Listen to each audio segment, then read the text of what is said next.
이거 시간 늦었네요.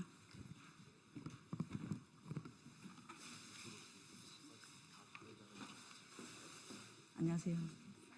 이쪽으로 두 분 쓰시면 될 것 같아요.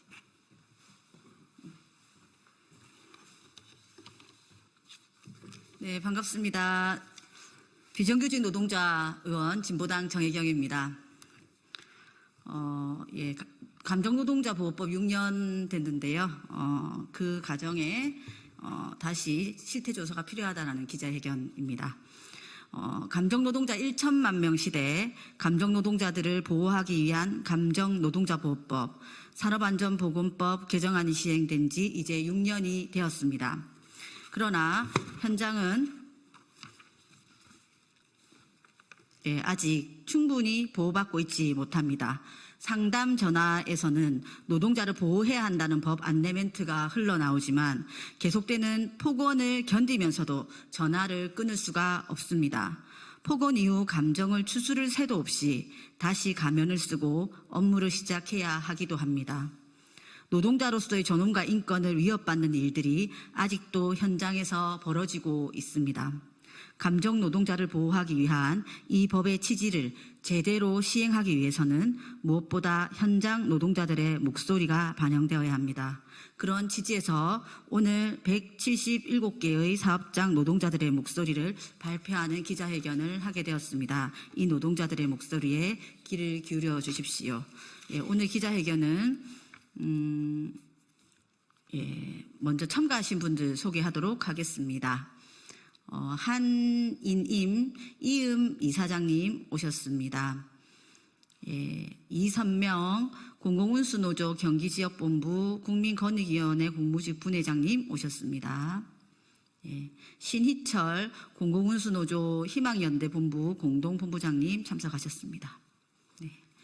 발언은 순서대로 한이님 우리 이사장님께서 감정노동사업장 실태조사 결과 발표를 하실 것이고요. 두 번째는 피해 사례, 감정노동자 당사자 피해 사례 발표를 이선명 우리 분회장님께서 하시겠습니다. 그리고 세 번째 발언으로 감정노동사업장에 대한 고용노동부의 관리감독을 촉구하는 발언을 신희철 희망연대 본부장님께서 하시도록 하겠습니다. 순서대로 발언하도록 하겠습니다.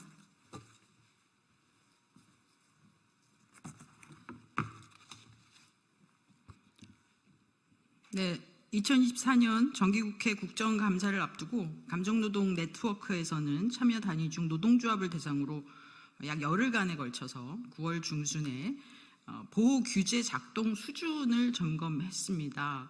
이유는 앞서서 사회자분께서도 말씀하셨던 것처럼 2018년 10월부터 적용되기 시작한 감정노동자 보호규제가 5년이 지나는 시점에서도 아직 제대로 연착륙하지 못했다는 판단을 했기 때문입니다. 피해 노동자에 대한 유급 휴게 및 심리 상담이 진행되지 않아 휴가를 쓴 노동자의 임금을 깎는 등의 행태도 보였습니다. 이에 따라 감정노동 사업장에 대한 고용노동부의 근로감독, 적극적인 근로감독을 촉구하는 바입니다. 이번 사업장 실태조사는 177개의 사업장에서 물론 이제 노조가 있는 곳밖에는 접근할 수 없었기 때문에 참여를 하게 됐고요.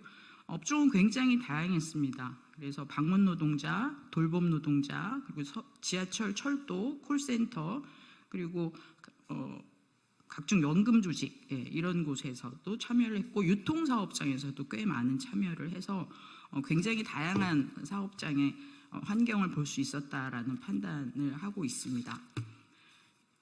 감정노동자 보호 규제는 여러 가지 영역으로 이루어져 있습니다. 그래서 가장 중요한 것은 이제 노동자들의 피할 권리죠. 그리고 관리자들이 피해를 입은 노동자들을 보호해야 합니다. 그래서 휴게 시간을 줘야 되고 또 심리상담을, 심리치료를 받을 수 있도록 보장해야 되고 필요하다면 법적 소송을 지원할 수도 있게 되어 있습니다. 그러나 실제로 이런 것들이 제대로 이루어지고 있느냐 이것을 확인해 본 바에 따르면 가장 안 지켜지고 있는 것이 우리 회사는 고객의 비정상적 요구, 폭력으로부터 자유롭게 피할 수 없게 하고 있다라는 것이 이제 가장 큰 문제로 지적이 되고 있습니다. 그래서 반수가 훨씬 넘는 노동자 사업장에서 제대로 지켜지지 않고 있다라고 응답했고요. 그 다음으로 지켜지지 않고 있는 문제가 바로 이제 정신적 피해를 입었을 때 회사가 증거물이나 법률 지원을 하지 않고 있다. 이것도 이제 법에서는 다 하라고 되어 있는데 하지 않으면 벌칙도 존재하고 있는 조항들입니다. 제대로 지켜지지 않는 것들이 그뿐만 아니라 예방적 조치로서 음성 안내, 처음 전화가 유입되거나 혹은 사업장에 찾아왔을 때 고객이 볼 수 있고 들을 수 있도록 폭력을 행사하지 말라, 무리한 요구를 하지 말라라는 안내를 해야 되는데 실제로 그런 것도 제대로 지켜지지 않고 있는 것을 볼 수가 있었습니다. 가장 중요한 것 중에 하나는 트라우마를 겪지 않기 위해서는 폭력으로부터 자유로워져야 되겠죠. 그래서 그런 상황이 발생했거나 혹은 할 수도 있는 상황이 발생하면 일단 관리자가 먼저 노동자를 분리시켜야 되고, 만약 관리자가 없다면 노동자 스스로 분리할 수 있는 권리를 가지고 있고, 이것이 제대로 지켜지지 않았을 때에도 역시 벌칙이 존재합니다. 그러나 여러 가지 이유로 예를 들면서 고객이 이상한 행동을 하고 있는데 무조건 사과해라, 이제 뭐 이런, 그래서 결국은 이제 피할 권리, 분리가 될 수 있는 권리, 이런 것들이 지금 박탈되고 있는 것이 가장 큰 문제라고 보입니다. 그래서 업무를 대체해 줄 상사나 동료가 없어서 피할 수가 없다, 이제 이런 응답이 가장 많고요. 그리고 고객과의 마찰이 발생하거나 피하는 상황을 회사가 인정하지 않는다, 이런 것들이 또 가장 많은 응답을 보였습니다. 그래서 가장 핵심적인 피할 권리가 현장에서 제대로 구현되고 있지 않다라는 사실을 확인할 수가 있었고요. 결과적으로 법이 만들어지면서 좀 좋아졌다, 이런 응답도 뭐 보통 사업장에서는 20-30%였지만 전혀 좋아지지 않았다, 이런 응답이 훨씬 더 많았다. 그래서 아직도 가야 될 길이 먼데, 문제는 악성 고객의 문제가 아니라 결국은 사업장에서 관리자들이 혹은 사업주의 마인드가 굉장히 중요한데 법을 지키겠다라는 의지가 별로 보이지 않는다라는 것이 큰 문제입니다. 특히 고객 응대 매뉴얼을 만들어서 배포하고 교육하고 이런 내용도 법률에 있는 내용인데요.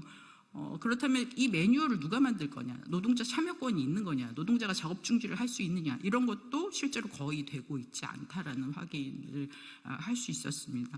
그래서 종국적으로는 지난 5년 동안 중대재해 문제도 굉장히 심각하고 더 난제들도 많지만 지금 가장 급격하게 산재 발생 증가율을 보이고 있는 분야가 바로 이제 정신건강 훼손 문제인데요. 가장 빠른, 가장 급격한 증가율을 보이고 있는 산재 영역이 바로 정신건강입니다. 이 노동자 정신건강 훼손의 가장 중요한 영역 중에 하나가 바로 이 감정노동 문제라고 볼 수 있습니다. 그런데 노동부에서는 실제로 전면적이거나 혹은 주요 타겟이 될 수 있는 심각하다고 얘기되는 콜센터 같은 곳에 대한 근로감독이 거의 이루어지고 있지 않은 것이 이제 문제라고 보입니다. 뒤에서 말씀드리겠지만 노동부의 적극적인 감독이 필요한 시점이라고 생각합니다. 이상입니다.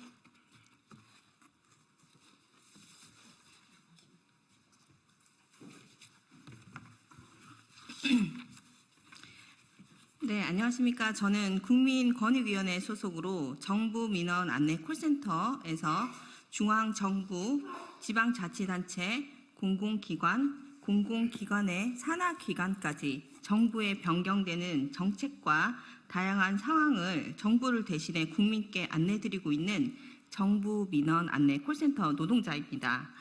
2019년 코로나로 전국이 혼란스러울 때 제때 공유되지 않았던 마스크 관련 정부 지원금 문의 등 정부의 정책과 지침 내용 또한 저희 상담 노동자들은 스스로 찾아가며 안내했음에도 돌아오는 것은 편하게 앉아서 전화만 받고 있냐, 세금을 날로 먹는다 등의 비난뿐이었습니다. 그 누구도 겪어보지 못한 일이었기에 당연한 비난이라고 생각했습니다. 올해 2월 지방 세입 정보망 시스템 개편으로 상담 노동자들은 또 한 번 무너져야 했습니다. 보안이 취약하다는 이유로 차세대라는 이름을 붙여 1,900억 원이라는 어마어마한 세금을 들여 개편했지만 이름이 무색할 만큼 보안은 취약해 다른 사람의 정보가 조회되는 것은 물론 납부해야 되는 세액이 맞지 않게 부과되거나 납부한 세액조차 확인되지 않는 등 수많은 오류들이 발생되었고 8개월이 지난 지금도 여전히 그 수많은 오류들은 계속되고 있습니다. 그 불편함은 오롯이 사이트를 이용하는 국민들의 몫이며 상담사들은 국민들의 욕받이로 전락하여 상담 노동자들은 국민들에게 신뢰를 잃고 있습니다. 지방세 관련 문의가 1년에 정부 민원 안내 콜센터에 평균 25만 건 문의가 있는 데 비해 24년 2월 20일 동안 26만 건의 문의가 있었습니다. 옆에 동료가 우울증 진단을 받고 또 다른 동료는 성대 결절로 인해 목소리가 변했으며 대부분의 동료들은 불안과 소화불량, 두통은 만성이 되어 퇴근 후 잠들어도 악몽에 시달리다 결국 퇴사를 결심하고 떠나는 동료들도 보았습니다. 정부 민원 안내 콜센터 상담사들은 상담사 퇴사자는 정년 퇴임자를 포함해서 1년에 한두 명 정도이나 8개월이 지난 지금 몇 년을 함께 동고동락했던 저의 옆에 저는 7명의 동료를 잃었습니다. 10여 년 전 상담사 보호 방안을 그 어느 기관보다 먼저 시행했던 정부 민원 안내 콜센터는 아직도 그 자리에 머물러 전 국민을 대상으로 하는 상담의 차단과 거절은 용납할 수 없다고 합니다. 정부 민원 안내 콜센터 상담 노동자들은 중앙행정기관의 소속이라는 이유만으로 생활임금조차 적용받지 못하고 그저 최저시급이 올라야지만 급여가 오르는 최저임금 노동자이기도 합니다.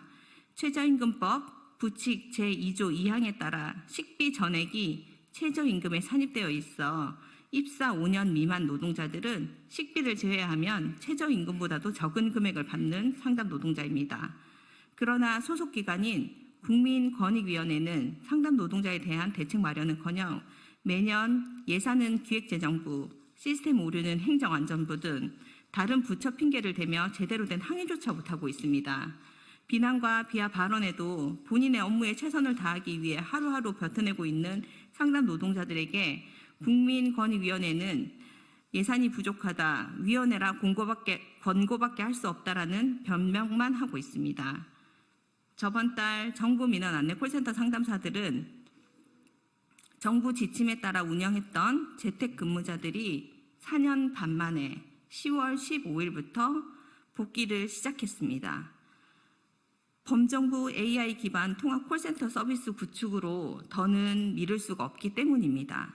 허나 국민권익위원회는 업무 환경 개선에 코로나 전에도 근무했던 환경이 달라질 이유가 없다라며 업무 환경 개선에 대한 아무런 대책도 없이 다시 열악한 환경 조건으로 상담 노동자를 몰아넣고 있습니다. 의자를 조금이라도 빼면 다닐 수 없는 의자 사이의 간격과 화장실도 부족해 쉬는 시간에는 아래 위층으로 화장실을 찾아 헤매기도 합니다.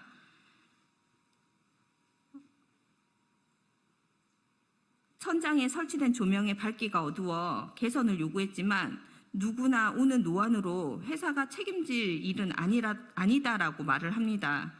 그래서 상담 노동자들은 스스로 눈을 보호하기 위해 휴대용 LED 전등을 구입해 사용하는 동료도 있습니다. 어제는 늦게 복귀하는 재택자들이 사용하고 있는 모니터 수가 부족하여 지급이 어려울 수 있다는 공지까지 내려진 상태이기도 합니다.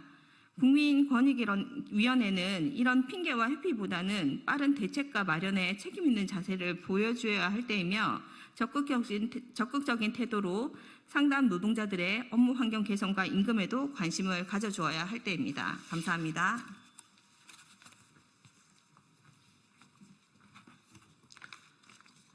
예, 반갑습니다. 민주노총 공공운수노조 더불어사는희망현대본부 공동본부장 신희철입니다. 감정노동 사업장에 대한 고용노동부의 근로감독을 촉구합니다. 민주노총 공공운수노조는 지난 6월 공공기관과 민간기업 콜센터에서 일하는 상담노동자 792명을 대상으로 감정노동자 보호법이 제대로 이행되고 있는지 조사한 결과를 발표하고 고용노동부에 실태조사를 촉구한 바 있습니다. 고객이 성희롱 시 전화를 끊을 수 있느냐는 질문에 처음부터 끊을 수 있다는 응답이 27.6% 뿐이었습니다. 매뉴얼이 없거나 있는지 잘 모른다는 응답자가 36.1%에 달했습니다. 매뉴얼 관련한 교육도 교육 자체가 없거나 교육받은 지 1년 이상 지났다고 응답한 이들이 67.2%에 달했습니다. 비단 콜센터만의 사례가 아닙니다.